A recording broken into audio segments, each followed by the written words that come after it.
এরই মধ্যে খাস কলকাতাতেই বেপরোয়া লুটপাটের চেষ্টা। লেক অ্যাভিনিউতে বাড়িতে হানা সশস্ত্র ডাকাত দলের। দুই সাগরেদকে নিয়ে চড়াও বাড়ির পরিচারক। গৃহকর্ত্রীর চেঁচামেচিতে শূন্যে গুলি চালিয়ে চম্পট। অভিযোগ পেয়ে অভিযানে টালিগঞ্জ থানা। আমাদের সঙ্গে রয়েছেন আমাদের প্রতিনিধি রৌনক। রৌনকের থেকে বিস্তারিত জানবো। রৌনক, এখনো পর্যন্ত গ্রেফতারির ছবিটা ঠিক কি, এবং দ্বিতীয়ত এই গোটা ঘটনার পেছনে কারা কারা রয়েছে বলে মনে করছে এখনো পুলিশ?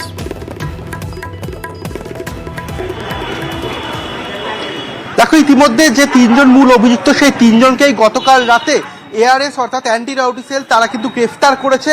এবং গতকাল ঠিক এই অভিজাত আবাসন টালিগঞ্জ লেক এভিনিউয়ের এই আবাসনে কিন্তু গতকাল 8:30 নাগাদ যে পরিচালক রয়েছেন পরিচয় দিয়ে দেবাশিসদের ফ্ল্যাটে যান এবং তার উপরে লুটপাট করার চেষ্টা করেন।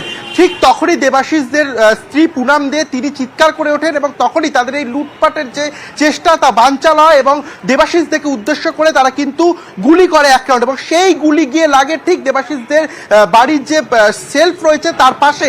এবং তৎক্ষণাৎ যে আবাসনের যারা আবাসিকরা ছিলেন তারাও কিন্তু বেরিয়ে আসেন এবং তখন কিন্তু যারা তিনজন অভিযুক্ত ছিলেন তারা এখান থেকে পলাতক হন। এবং কিছুক্ষণের মধ্যে টালিগঞ্জ থানার পুলিশ এই ঘটনাস্থলে আসে, গোটা বিষয়টি তদন্ত করে থাকে এবং তার কয়েক ঘন্টার মধ্যে তিনজন মূল অভিযুক্তকে কিন্তু টালিগঞ্জ পুলিশের তরফ থেকে গ্রেফতার করা হয়। এবং যেটা জানা যাচ্ছে এই তিনজনেই কিন্তু ভিন রাজ্যের বাসিন্দা। তার মধ্যে একজন সন্দীপ দাস, তিনি কিন্তু এই যে দেবাশিসদের তার বাড়িতে গত 3 মাস ধরে পরিচারকের কাজ করতেন এবং তিনি পরিচয় দিয়ে আরো দুজনকে সঙ্গে নিয়ে গতকাল ঠিক 8:30 নাগাদ এই অভিজাত আবাসনে প্রবেশ করেন এবং দেবাশিসদের বাড়িতে লুটপাট চালানোর চেষ্টা করেন। এবং যখন সেই লুটপাট তিনি চালাতে না পারে ঠিক তখনই দেবাশিসদেরকে উদ্দেশ্য করে গুলি চালান এক রাউন্ড, এবং সেই গুলি কিন্তু দেবাশিসদের গায়ে লাগে না।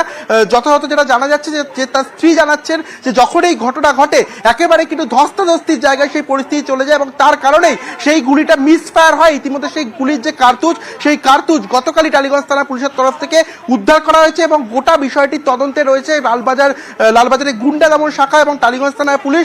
এবং যেটা তদন্তের মূল বিষয় যে এই 3 মূল অভিযুক্ত তাদের কোনো প্রিভিয়াস ক্রিমিনাল রেকর্ড রয়েছে কিনা, কারণ যিনি দেবাশিসদের স্ত্রী তিনি জানাচ্ছেন যে একদিন অর্থাৎ গতকাল যে ঘটনা ঘটেছে ঠিক তার আগের দিন এই পরিচালক এবং আরো দুজনকে তাদের বাড়ির আশেপাশে ঘোরাফেরা করতে দেখা গেছে, অর্থাৎ তারা আগে থেকে রেকি করছিলেন এবং এই দেবাশিসদের যে মুভমেন্ট তারা কিন্তু ফলো করছিলেন। অর্থাৎ অন্য কোনো প্ল্যানিং ছিল কিনা, অন্য কোনো উদ্দেশ্য ছিল কিনা এই গুলি চালানো ঘটনা নিয়ে কিন্তু তদন্ত এখন ডানা বাজছে এবং ইতিমধ্যে গোটা বিষয়টি তদন্ত করছে কলকাতা পুলিশ। সান্নিক, ধন্যবাদ।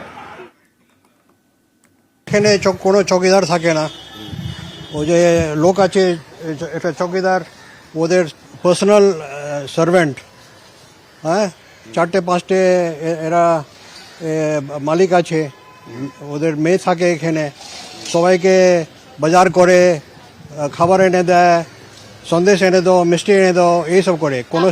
কোনো সিকিউরিটি নেই, ভয় বিষয় তো। আমি একা থাকি, আমার পার্সোনাল অ্যাটেন্ডেন্ট আছে, আর যে কোনো সময় লোক এসে আমাকে ওভারপাওয়ার করে মেরে দিতে পারে। এত ফ্ল্যাট গুলো আছে, যদি একটা ভালো সিকিউরিটি উনি না ডিপ্লয় করতে পারেন আমাদের তো কিছু বলার নেই।